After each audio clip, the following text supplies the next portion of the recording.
Hello friends, સ્વાગત છે તમારું મારી ચેનલ મમતાઝ કિચન વ્લોગમાં। તો તમને મારા વિડીયો પસંદ આવતા હોય તો વિડીયોને લાઇક કરજો, શેર કરજો અને મારી ચેનલને સબસ્ક્રાઇબ કરવાનું બિલકુલ ભૂલતા નહીં અને આપેલા બેલ આઇકન પર પ્રેસ કરજો જેથી આવનારા નવા વિડીયો મારા તમે સૌથી પહેલાં જોઈ શકો। તો ચાલો આજની રેસીપી આપણે શરૂ કરીએ। આજે આપણે બનાવીશું દાણા મુઠિયાનું શાક। તો ઊંધિયાને પણ ટક્કર મારે તેવું ટેસ્ટમાં બેસ્ટ આજે આપણે લીલી તુવેરના દાણા અને મુઠિયાનું શાક બનાવીશું। તો અત્યારે શાક બનાવવા માટે મેં લીલી તુવેર લીધી છે। તો આ લીલી તુવેરમાંથી મેં આ રીતે 300 ગ્રામ જેટલા દાણાને અલગ કરી લીધા છે। તો અત્યારે એકદમ ફ્રેશ એવી તુવેર બજારમાં મળતી હોય છે। તો આ રીતે મેં તેના દાણાને કાઢી લીધા છે। તો હવે આપણે શાક બનાવવાની શરૂઆત કરીએ। શાક બનાવતા પહેલાં આપણે શાકમાં નાખવા માટેનો એક લીલો મસાલો તૈયાર કરી લઈશું। તો તેના માટે અત્યારે મેં 3 થી 4 લીલા મરચાંના આ રીતે ટુકડા કરીને લીધા છે। તો મીડિયમ તીખા હોય તેવા આપણે અત્યારે મરચાં લીધા છે અને તેની સાથે આપણે 1 ઇંચ આદુના ટુકડા લીધા છે। સાથે અત્યારે મેં 1 વાટકી જેટલું લીલું લસણ લીધું છે। તો અત્યારે શિયાળામાં લીલું લસણ ખૂબ જ સારા પ્રમાણમાં મળે છે। તો અત્યારે મેં લીલા લસણનો ઉપયોગ કર્યો છે। તમે લીલા લસણની જગ્યાએ સૂકા લસણનો ઉપયોગ પણ કરી શકો છો અને ના ખાતા હોય તો લસણને સ્કીપ પણ કરી શકો છો। હવે તેની સાથે અત્યારે મેં લીલી કોથમીર લીધી છે જેને ડાળી સહિત જ આપણે અંદર એડ કરી દઈશું અને બધી જ વસ્તુને પાણી એડ કર્યા વગર પીસી અને તેની એક ફાઇન પેસ્ટ તૈયાર કરી લઈશું।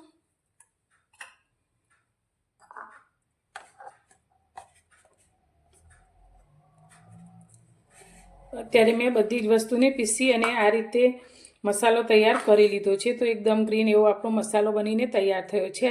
આ મસાલો આપણા શાકમાં એડ થવાથી આપણું સ્વાદમાં એકદમ સરસ એવું શાક તૈયાર થશે।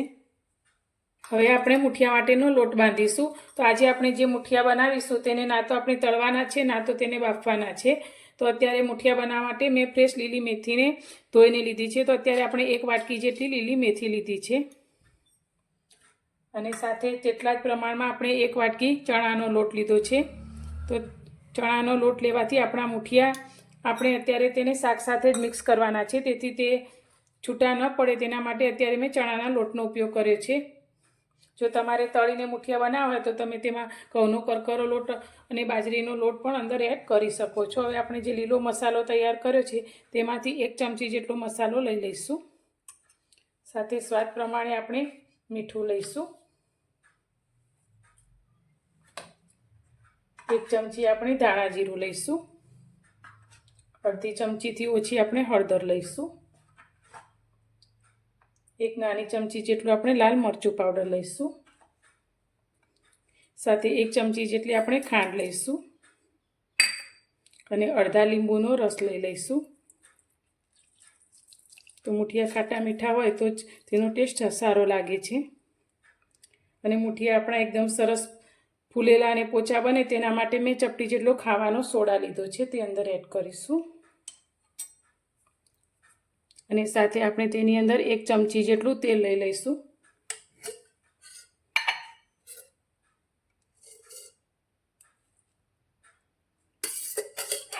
હવે બધી જ વસ્તુને સારી રીતે મિક્સ કરી અને આપણે તેનો લોટ બાંધીશું। તો લોટ એકદમ કઠણ પણ નહીં અને સાવ ઢીલો પણ નહીં, તે રીતનું આપણે થોડું થોડું પાણી એડ કરી અને લોટ બાંધી લઈશું।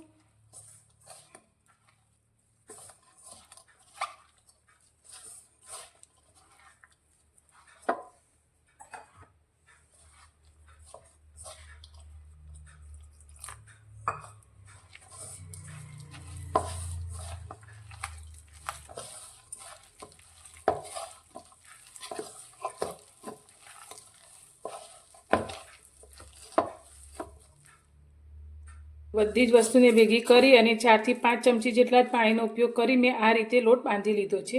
તો હવે આપણે હાથને થોડો તેલવાળો કરી લઈશું અને આમાંથી નાની નાની સાઈઝના આપણે મુઠિયા તૈયાર કરીશું।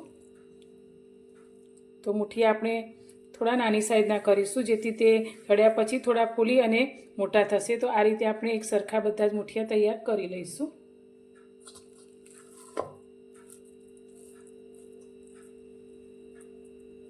અત્યારે ગેસ પર આપણે કઢાઈને રાખી લીધી છે। તો તેની અંદર અત્યારે આપણે ફક્ત 1 જ ચમચી જેટલું તેલ લઈશું। હવે તેલની સાથે અત્યારે આપણે અડધી નાની ચમચી જેટલી હળદર એડ કરીશું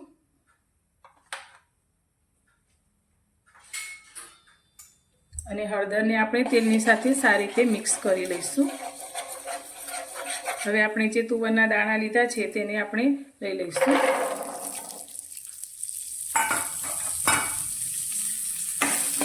અને દાણાના સ્વાદ પ્રમાણેનું આપણે મીઠું એડ કરીશું અને 1 મિનિટ માટે આ દાણાને સારી રીતે સાતળી લઈશું જેથી મીઠાની ફ્લેવર દાણાની અંદર આવી જાય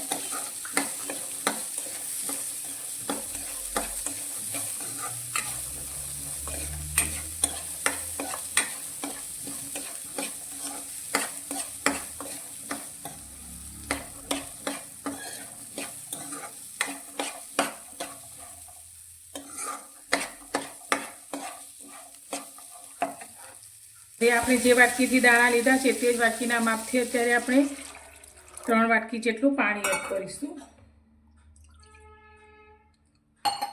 અને પાણીને આપણે સારી રીતે ઉકળવા દઈશું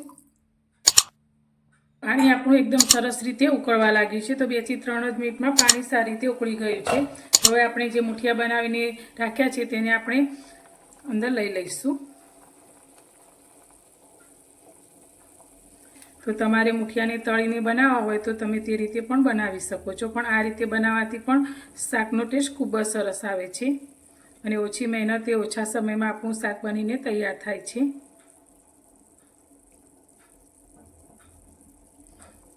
તો ગેસની ફ્લેમ આપણે અત્યારે હાઈ રાખીશું અને આ મુઠિયા અને તુવેર દાણાને સારી રીતે બાફવા દઈશું તો 8 થી 10 જ મિનિટમાં આપણા મુઠિયા એકદમ સરસ રીતે બફાઈ જશે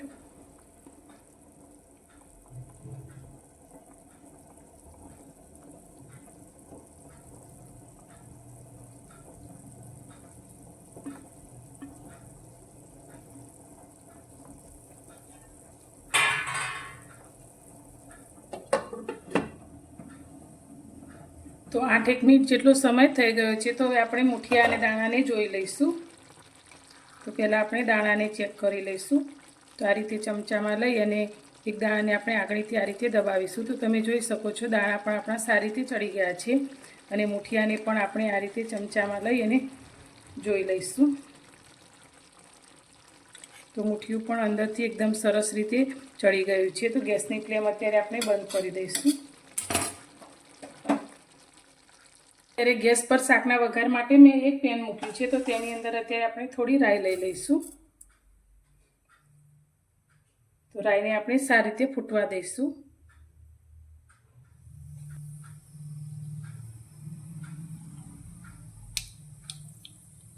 રાઈ આપણી થોડી ફૂટવા લાગી છે તો 1 નાની ચમચી જેટલું આપણે જીરું લઈ લઈશું અને સાથે આપણે થોડી હિંગ લઈ લઈશું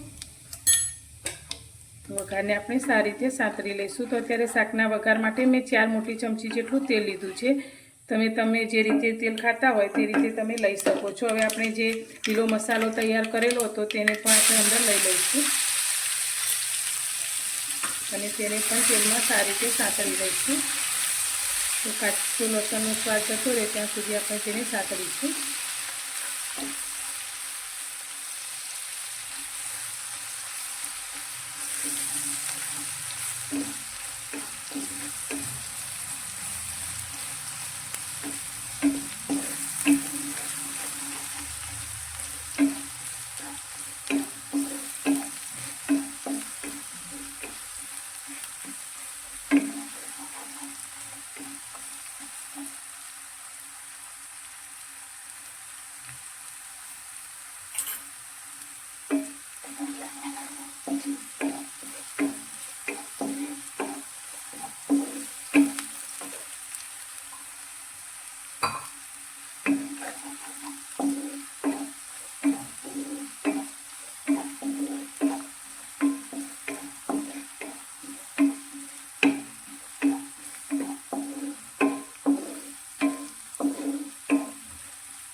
તો અત્યારે લીલો મસાલો પણ આપણો સારી રીતે સંતરાઈ ગયો છે તો હવે તેની અંદર આપણે થોડા મસાલા કરી લઈશું તો મસાલામાં આપણે અડધી નાની ચમચી જેટલી હળદર લઈશું 1 ચમચી આપણે લાલ મરચું પાવડર લઈશું. તમે તીખું ઓછું પસંદ કરતા હોય તો કાશ્મીરી લાલ મરચું પણ લઈ શકો છો. 1 ચમચી આપણે ધાણા જીરું લઈશું. 1 ચમચી અત્યારે મેં ગરમ મસાલો લીધો છે. મસાલા આપણા તેલમાં દાજી ન જાય તેના માટે આપણે ફક્ત 2 નાની ચમચી જેટલું પાણી એડ કરીશું અને મસાલાને સારી રીતે સાંતળીશું.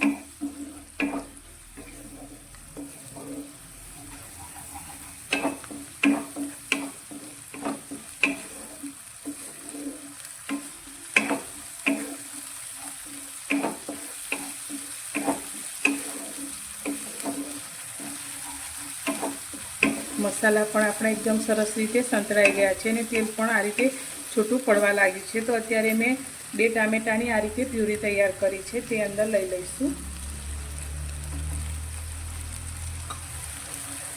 અને ગ્રેવીના ભાગનું અત્યારે આપણે મીઠું એડ કરીશું. અત્યારે નાની અડધી ચમચી જેટલું મીઠું લઈશું અને ટામેટાની પ્યુરી પણ સારી રીતે સંતળાઈ જાય ત્યાં સુધી તેને આપણે આ રીતે સાંતળીશું.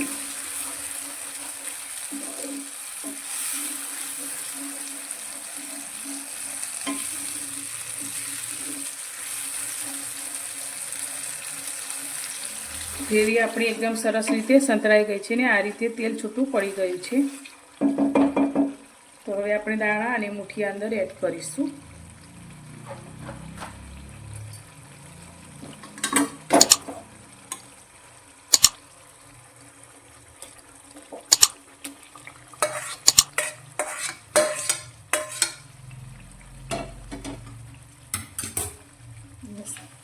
હળવાથી સારી રીતે મિક્સ કરી લઈશું.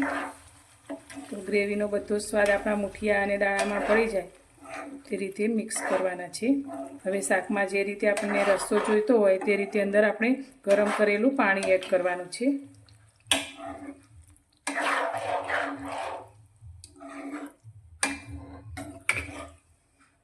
તો અત્યારે મેં 1 મોટી વાટકી જેટલું ગરમ કરેલું પાણી લીધું છે, તે અંદર એડ કરીશું. તો જે રીતે તમારી ગ્રેવી ઘટ જોઈતી હોય તે રીતે પાણી એડ કરી શકો છો. બધું સારી રીતે મિક્સ કરી હવે ઢાંકી અને આપણે 5-1 મિનિટ જેવું શાકને થવા દઈશું.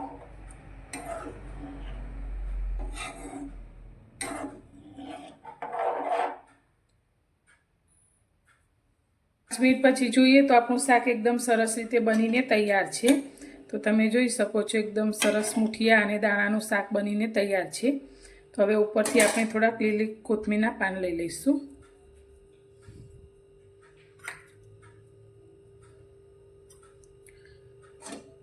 તો તૈયાર છે આપણું દાણા મુઠિયાનું શાક. તો તમને આજની આ રેસીપી મારી કેવી લાગી તે મને કોમેન્ટમાં જરૂરથી જણાવજો અને પસંદ આવી હોય તો વિડીયોને લાઇક કરજો, શેર કરજો અને મારી ચેનલ પર નવા છો તો ચેનલને સબસ્ક્રાઈબ કરવાનું બિલકુલ ભૂલતા નહીં. તમે પણ આ શિયાળાની ઋતુમાં એકવાર દાણા મુઠિયાનું શાક જરૂરથી બનાવજો, બધાને ખૂબ જ પસંદ આવશે. તો ફરી મળીશું એક નવી જ રેસીપી સાથે નવા વિડીયોમાં.